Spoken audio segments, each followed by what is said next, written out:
नमस्कार दोस्तों, हिंदी कहानी 2.0 चैनल में आपका स्वागत है। तो आज हम कहानियों की अगली कड़ी में कमलेश्वर जी द्वारा लिखित कहानी कस्बे का आदमी को सुनते हैं। लेकिन उससे पहले आप सभी लोग से एक विनम्र अनुरोध है कि अगर चैनल पर नए हैं तो चैनल को सब्सक्राइब जरूर कीजिएगा। कहानी अच्छी लगे तो लाइक शेयर कमेंट जरूर कीजिएगा। तो चलिए शुरू करते हैं कहानी कस्बे का आदमी। सुबह 5 बजे गाड़ी मिली। उसने एक कंपार्टमेंट में अपना बिस्तर लगा दिया। समय पर गाड़ी ने झांसी छोड़ा और 6 बजते बजते डिब्बे में सुबह की रोशनी और ठंडक भरने लगी। हवा ने उसे कुछ गुदगुदाया। बाहर के दृश्य साफ हो रहे थे, जैसे कोई चित्रित कलाकृति पर धीरे धीरे ड्रेसिंग पेपर हटाता जा रहा हो। उसे यह सब बहुत भला सा लगा। उसने अपनी चादर टांगों पर डाल ली। पैर सिकोड़कर बैठा ही था कि आवाज़ सुनाई दी, पढ़ो पट्टे सीताराम सीताराम। उसने मुड़कर देखा तो प्रवचनकर्ता की पीठ दिखाई दी। कोई खास जाड़ा तो नहीं था, पर तोते के मालिक रुई का कोट जिस पर बर्फीनुमा सिलाई पड़ी थी और एक पतली मोहरी का पजामा पहने नजर आए। सिर पर टोपा भी था और सीट के सहारे एक मोटा सा सोंटा भी टिका था, पर न तो उनकी शक्ल ही दिखाई दे रही थी और न तोता। फिर वही आवाज़ गूंज उठी, पढ़ो पट्टे सीताराम सीताराम। सभी लोगों की आंखें उधर ही ताकने लग गई। आखिर उससे न रहा गया। वह उठकर उन्हें देखने के लिए खिड़की की ओर बढ़ा। वहाँ तोता भी था और उसका पिंजरा भी, और उसके हाथ में आटे की लोई भी, जिससे वे फुर्ती से गोलियां बनाते जा रहा था और पक्षी को पुचकार पुचकार कर खिलाते जा रहे थे। पर तोता पूरा तोता चश्म ही था। उनकी बार बार की मिन्नत के बावजूद उसका कंठ नहीं फूटा। गोलियां तो वह निगलता जा रहा था, पर ईश्वर का नाम उसकी जबान से नहीं फूट रहा था। लौटते में एक नज़र उसने उन पर और डाली तो लगा जैसे चेहरा पहचाना हुआ है। वह अपनी सीट पर आकर बैठ गया। दिमाग पर बहुत जोर डाला, पर याद नहीं आया। तभी उन्होंने तोते की ओर से दृष्टि हटाकर शिवराज की ओर देखा। अंगूठा और तर्जनी निरंतर एक रफ्तार से अभी गोली को शक्ल प्रदान कर रहे थे। माथे पर लहरें डालते हुए और आंखों को गोल कर कुछ अजीब निरीह सा मुंह बनाकर वे शिवराज को संबोधित करते हुए बोले, शिब्बू, शिवराज है न तू? और अपना नाम उनके मुंह से सुनते ही उसे सब याद आ गया। ये तो छोटे महाराज हैं। वे जाति के वैश्य थे, पर कर्म के कारण महाराज पुकारे जाने लगे थे। म्यूनिसिपालिटी की दुकानों के पास वाली इमली के नीचे बैठकर वे पानी पिलाया करते थे। कस्बे की सबसे रौनकदार जगह वही थी। वहीं कुएं पर छोटे अपनी टांगे तोड़े, जांघ तक धोती सरकाए, जनेऊ डाले, चुटियां फहराए, नंगे बदन टीन की टूटी कुर्सी पर जमे रहते। गांव वाले पानी पी पी कर एक आध पैसा उनके पैरों के बीच उसी कुर्सी पर रखकर चल देते। पैसा पाकर वह सामर्थ्य भर आशीर्वाद देते। जब एक कुल्हा दर्द करने लगता तो दूसरी तरफ जोर डालने के लिए थोड़ा सा कसमसाते, और इसमें अगर कहीं कुर्सी ने खाल दबा ली तो 3-4 मिनट लगातार कुर्सी को गालियां देते रहते। लगे हाथों ननकू हलवाई को भी कोसते, जिसने प्याऊ के लिए कुर्सी दी थी। तब छोटे महाराज की उम्र कोई खास नहीं थी, यही 35-36 के करीब रही होगी। छोटे महाराज के बाप दादा सोने चांदी का काम करते थे। काफ़ी पुराना घर था, दुकान थी, पर जब बाप मरे तो छोटे की उम्र बहुत कम थी। माँ पहले ही स्वर्ग सिधार चुकी थी। बाप के मरने के बाद दूर के रिश्ते के एक चाची आकर सब देखभाल करने लगी। फिर बहुत बड़ी सी चोरी हुई और छोटे का घर तबाह हो गया। चाची को तीरथ की सूझी तो छोटे को साथ लेकर चल दी। खर्चे की जरूरत पड़ने पर एक मुख्तार से जब तब रुपए मंगवाती रही। छोटे साथ थे, सो रसीद भेजते रहे। आखिर जब तीरथ से वापस आए तब 5-6 बरस मकान में और रहना हुआ। फिर मुख्तार ने मूल और ब्याज के बदले एक दिन मकान कुर्क करा लिया। गवाही में छोटे के हाथ की रसीदें पेश कर दी और औने पौने में मकान झाड़ दिया। तब से उनकी चाची ने जनाने और अस्पताल में नौकरी कर ली।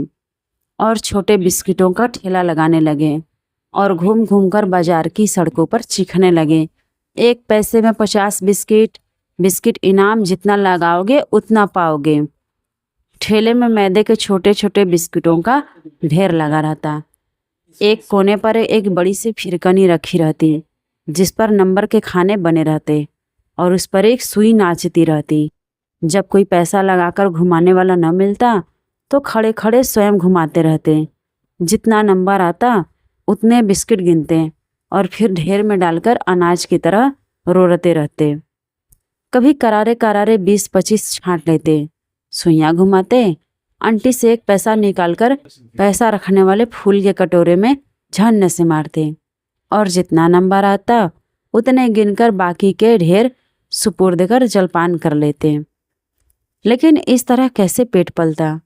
फिर एक होम्योपैथिक डॉक्टर की दुकान को रोज सुबह खोलने तथा झाड़ने पोछने का काम ले लिया। 2-4 घरों का पानी बांध दिया। तड़के उठकर 4-4 डोल खींचकर डाल आते और डॉक्टर की दुकान की सफाई आदि करके कोने में मोढ़े पर इज्जत से दोपहर तक बैठे रहते।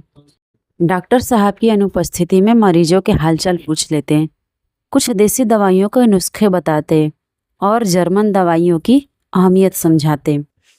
तभी से छोटे अपने को बहुत कुछ एक छोटा मोटा वैद्य समझने लगे थे। मरीज की दशा देखते ही रोग का ऐलान कर देते। तमाम रोगों के इलाज पर उन्होंने दखल जमा लिया था। जब मोतियाबिंद हो जाने के कारण डॉक्टर साहब को दुकान बंद कर देनी पड़ी तो छोटे अपनी कोठरी में ही एक छोटा सा औषधालय खोलने का मंसूबा बांधने लगे। रतनलाल अत्तार के यहाँ से 8-10 आने की जड़ी बूटियाँ भी बंधवा लाए, जिन्हें घोंट पीस और कपड़छन करके सफ़ेद शीशियों में भरा और ताक में सजा दिया। फसली बुखार, हरे पीले दस्त, नाक कान सिर दर्द की हुक्मी दवाइयाँ बांटने का ऐलान भी कर दिया। पर गली के परिवारों का सहयोग न मिलने के कारण उन्होंने इस नेक इरादे को छोड़ दिया। सारी हकीमी दवाइयों को थोड़ा थोड़ा करके चूरन की पुड़िया में मिलाकर उन्होंने आखिर अपने पैर से सीधे कर लिए। इस तरह न जाने कितने घरेलू धंधे उन्होंने चलाए। जन्म से वैश्य होते हुए भी प्रकृति से परोपकारी होने के कारण उन्हें ब्राह्मणत्व भी प्राप्त करना ही था। इसलिए जब गली टोले के लड़कों ने उन्हें पांव पर बैठते देखा और चमकदार काली पीठ पर जनेऊ दिखाई पड़ा, वे वंशगत भावनाओं से अनजान कर्मगत संस्कारों के आधार पर उन्हें महाराज पुकारने लगे। तभी से छोटे लाल छोटे महाराज हो गए। जिस इमली के नीचे वह बैठते थे उस पर दैव की कृपा से महूक ने छत्ता धर लिया। तो एक दिन अंधियारे पाँख में जाकर स्टेशन के पास से एक कंजर पकड़ लाए। छत्ता बटाई पर तय हो गया। पर छोटे महाराज शहद का क्या करते। चलते वक्त उसे कस दिया कि आधे दाम कल आ जाए। पर महीना भर टल गया। झोपड़ी पर तगादा करने पहुँचे। नगद पैसे तो मिले नहीं। अच्छी खासी डांट लगाकर पैसों के बदले में तोता छाट लिया। कंजर ने मिन्नत की कि तीनों तोते पेशगी दामों के हैं, इस बार जाएगा तो उनके लिए भी पकड़ लाएगा। पर छोटे न माने। 2-4 गालियाँ सुना दी। तैस में बोले, मेरे पैसे क्या हराम के थे, वह भी तो पेशगी में से ही है, ला निकाल जल्दी इस टुइया को। और तभी से यह तोता उनके पास है जिसे जान की तरह चिपकाए रहते हैं। शिवराज ने प्रसन्नता से उन्हें देखा। पाए लागे महाराज कहकर बोला, इधर निकाला महाराज, बहुत जगह है। जब वह पास आकर बैठ गए तो उसने पूछा, झांसी किसके यहाँ गए थे। यहीं एक ब्याह था, उसमें आए थे। आना पड़ा, अपनी कहो, लेकिन देख पहचान कैसा, नज़र कमज़ोर है लला, पर अपनी गली कूचे के पले लोगों की तो महक बहुत अच्छी होती है। और वे धीरे धीरे गर्दन हिलाने लगे। उंगलियों के बीच गोली अब भी नाच रही थी और पिंजरे में बैठा संतू गोली के लालच से मुंह खोलता, आंखें बंद करता, पर बोलता नहीं था। बदन तो तुम्हारा एकदम लटक गया है, पहले से चौथाई भी नहीं रहा। शिवराज बोला, उसे कुछ दुख सा हो रहा था। जब उसने पिछली मर्तबा देखा था तब कितने हट्टे कट्टे थे। यो उम्र का उतार तो था, पर इतना फर्क तो बहुत है। भला उम्र बने बनाए आदमी को इतनी जल्दी भी तो तोड़ सकती है। गाड़ी की चाल धीमी पड़ गई। छोटे महाराज ने संतू के पिंजरे को तनिक ऊपर उठाया, उसकी ओर प्यार भरी दृष्टि से निहारते रहे। तोता कुछ बोला। छोटे महाराज के मुख पर मुस्कान दौड़ गई। बड़े स्नेह से पुचकारते हुए शिवराज को बताने लगे, इसका नाम संतू है, यानी संत जब बोले तो बानी बोले। हाँ, संत बानी सीताराम। इतना कहते कहते वे अपनी बात में डूब गए। गाड़ी रुकी। कोई मामूली सा स्टेशन था। छोटे महाराज ने पेट पर हाथ फेरा और सिर हिलाते हुए बोले, देखो सिब्बू, कुछ खाने पीने का डौल है? यहाँ मिठाई वाला पास से गुजरा। शिवराज ने रोक लिया। छोटे महाराज बोले, कुछ ठीक ठाक हो तो पाव आधा पाव। मिठाई लेकर पैसे शिवराज ने दे दिए। दोनों हाथों में दोना पकड़कर शिवराज के सामने करते हुए वह बोले, लो सिब्बू, चखो तो जरा, अच्छी हो तो पाव भर और ले लो। और इससे पहले कि शिवराज चखे, उन्होंने खुद पोपले मुंह में एक टुकड़ा डालते हुए अपनी राय प्रकट कर दी। है तो अच्छी, बुलाओ उसे। शिवराज को बात कसक गई। वह चुप ही बैठा रहा। झांक कर मिठाई वाले को बुलाने की कोई दिखावटी चेष्टा भी उसने नहीं की। पर जैसे ही मिठाई वाला फिर गुजरा, उनकी दृष्टि पड़ गई। उसे रोकते हुए बोले, हाँ भाई, जरा पाव भर और देना तो। फिर शिवराज की ओर मुखातिब होकर बोले, ले लो सिब्बू, असल में बात यह है कि मुझसे अब कोई ऐसी वैसी चीज़ तो खाई नहीं जाती, दांत ही नहीं रहे, खोया वोया थोड़ा आसान रहता है ना। कहकर उन्होंने निष्काम भाव से खाना शुरू कर दिया। पैसे उसने फिर दे दिए। खाते समय छोटे महाराज का निरीह सा मुंह और एकदम सट जाने वाले जबड़े को देखकर उसे रहम आ गया। उनकी झुकी गर्दन, बार बार पलकों को झपकाना और जरा जरा करके खाना, जैसे सारे कार्य और तन की भाव भंगिमाओं में लाचारी थी। उन्होंने एक टुकड़ा पिंजरे में डाल दिया। तोते ने भी खा लिया। पुचकारते हुए उन्होंने फिर एक टुकड़ा डाल दिया। वे स्वयं खाते रहे और संतू को खिलाते रहे। फिर बात चल निकली और उसी के मध्य उनका स्टेशन भी आ गया। स्टेशन से बाहर आने पर शिवराज और छोटे महाराज एक ही इक्के पर बैठ गए। 2 सवारियां और हो गईं। इक्का चला तो हचकोला लगा। छोटे महाराज अपने तोते के पिंजरे को पटरे से बाहर लटकाए किसी तरह बैठे रहे। अस्पताल के पास वह इक्के से उतर पड़े। संतू का पिंजरा पटरी पर रख दिया और झोले में से कुछ निकालते हुए कहने लगे, मैं यहीं उतर जाता हूँ। चाची को ब्याह का हालचाल बताकर कोठरी पर आऊँगा। हाँ, तुमसे एक काम है। ये एक कपड़ा है सिलक का, वही शादी में मिला था। मेरे तो भला क्या काम आएगा, तुम अपने काम में ले लेना। बात खत्म करते करते वह कपड़ा झोले से निकालकर शिवराज की गोद में रख दिया। शिवराज ने लेने से इनकार कर दिया, पर वे नहीं माने। शिवराज भी नहीं माना तो बड़े झुंझलाकर कपड़ा इक्के में फेंककर संतू का पिंजरा, झोला और सोंटा लेकर बड़बड़ाते चल दिए। अरे पूछो, मेरे किसी काम का हो तो एक बात भी है। जिंदगी भर में एक चीज़ दी, उससे भी इनकार। सब वक्त की बातें हैं। रहम दिखाते हैं मुझ पर। तेरे बाप होते तो अभी इसी बात पर चटक जाती। फिर मुड़कर ऊंचे स्वर में बोले, पैसे नहीं है मेरे पास, इक्के वाले को दे देना। और वे जनाने अस्पताल के फाटक में गुम हो गए। दूसरे दिन सवेरे छोटे महाराज अपनी कोठरी में दिखाई दिए। देहरी पर बैठे बैठे कराह रहे थे। कभी कभी बुरी तरह से खांस उठते। खांस का दौरा पड़ गया था। गली से शिवराज निकला तो पिछले दिन वाली बात के कारण उसकी हिम्मत कुछ कहने की नहीं पड़ी। सोचा कतराकर निकल जाए, पर पैर ठिठक रहे थे। तभी हाँफते हाँफते छोटे महाराज बोले, अरे सिब्बू। फिर कराह कर टुकड़े टुकड़े करके कहने लगे, दौरा पड़ गया है कल रात से। हाँ, अब कौन देखे संतू को।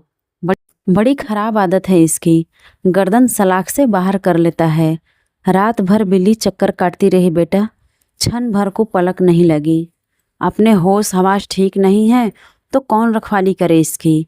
अपने घर रख लो, मैं बेफिक्र हो जाऊं। और इतना कहकर बुरी तरह हाँफने लगे। गले में कफ घड़घड़ा आया तो औंधे होकर लेट गए। पीठ बुरी तरह उठ बैठ रही थी। शिवराज अच्छा कहकर पिंजरा उठाकर चलने लगा। तोते को एक बार पूरी आंख खोलकर उन्होंने ताका। उनकी गंदली गंदली आंखों में एक अजीब विरह मिश्रित तृप्ति थी, जैसे किसी बूढ़े ने अपनी लड़की विदा कर दी हो। सिर नीचा करके उन्होंने एक गहरी सांस खींची, जैसे बहुत भारी रीढ़ से उरीढ़ हो गए हों। 3-4 दिन हो गए थे। छोटे महाराज की हालत खराब होती जा रही थी। अकेले कोठरी में पड़े रहते, कोई पास बैठने वाला भी नहीं था। चौथे दिन हालत कुछ ठीक नजर आई। सरक कर देहरी तक आए, घुटनों पर कोहनियाँ रखे और हथेलियों से सिर को साधे कुछ ठीक से बैठे थे। कभी करा उठते, धांस लगती तो खांस उठते, पर उनके चेहरे पर अथाह शोक की छाया व्याप्त रही थी, जैसे किसी भारी गम में डूबे हों। उनकी आंखों में कुछ ऐसा भाव था जैसे किसी ने उन्हें गहरा धोखा दिया हो। उनके कानों में बार बार संतू की आवाज़ गूंज रही थी, जो उन्होंने दोपहर को सुनी थी। दोपहर संतू की कातर आवाज़ जब शिवराज के बरोठे से सुनाई दी तो वे घबरा गए थे कि कहीं बिल्ली की घात तो नहीं लग गई। बड़े परेशान से रहे, पर उठना तो बस में नहीं था। शिवराज के घर की ओर बहुत देर से आस लगाए रहे कि कोई निकले तो पता चले। काफ़ी देर बाद मनुआ तोते के 2-3 हरे हरे पंखों का मुकुट बनाए माथे से बांधे 2-3 बच्चों के साथ खेलता दिखाई पड़ा। देखते ही सनाका हो गया। संतू की पूंछ के लंबे लंबे पंख। किसी तरह बुलाकर पूछा तो पता चला कि मनुओं को राजा बनना था, सो उसने संतू की पूंछ पकड़ ली। बात की बात में 2-3 पंख नूच आए। छोटे महाराज का जैसा सारा विश्वास उठ गया, ये लड़का तो उसे मार डालेगा। इस वक्त तबीयत कुछ ठीक मालूम हुई। बड़ी मुश्किल से उन्होंने अपना डंडा पकड़ा, हिलते कांपते शिवराज के बरोठे में पहुँचे और अपना तोता वापस मांग लाए। कोठरी में आकर उसकी बची पूंछ देखते रहे, पर मुंह से कुछ बोले नहीं, संतू को पुचकारा तक नहीं। शाम हो आई थी। तिराहे पर लालटेन जल गई थी। पूरी गली में उदास अंधियारा भरता जा रहा था। उन्होंने संतू के पिंजरे को भीतर रखकर कोठरी के दरवाजे उड़का लिए और फिर नहीं निकले। भीतर कुछ देर तक खुटपुट करते रहे। फिर रात भर कोई आवाज़ नहीं आई। सवेरे शिवराज उधर से निकला तो कोठरी की ओर निगाह डाली। दरवाजे उसी तरह भीड़े थे। उसने धीरे से खोलकर झांका, देखा महाराज सो रहे थे। चुपचाप धीरे से दरवाज़ा बंद करने लगा तो गली के राम नारायण बोल पड़े, क्यों आज नहीं उठे महाराज अभी तक? और इतना कहते कहते उन्होंने पूरे दरवाजे खोल दिए। दोनों ने गौर से देखा, तोते का पिंजरा सिरहाने रखा था, जिस पर कपड़ा था कि कहीं बिल्ली की घात न लग जाए, परंतु छोटे महाराज का पिंजरा खाली पड़ा था। पंछी उड़ गया था। छोटे महाराज ने स्वयं तो नहीं पढ़ा था, पर रामलीला आदि सुनने के कारण यह उनका पक्का विश्वास था कि अंतिम काल में यदि राम का नाम कानों में पड़ जाए तो मुक्ति मिल जाती है। पता नहीं उनके अंतिम क्षणों में भी संतू तोते की वाणी फूटी थी या नहीं। तो आज की ये कमलेश्वर जी द्वारा लिखित कहानी कस्बे का आदमी आपको कैसा लगा, कमेंट करके ज़रूर बताइएगा। और अगर चैनल पर नए हैं तो चैनल को सब्सक्राइब ज़रूर कीजिएगा और अपने दोस्तों को भी शेयर कीजिएगा।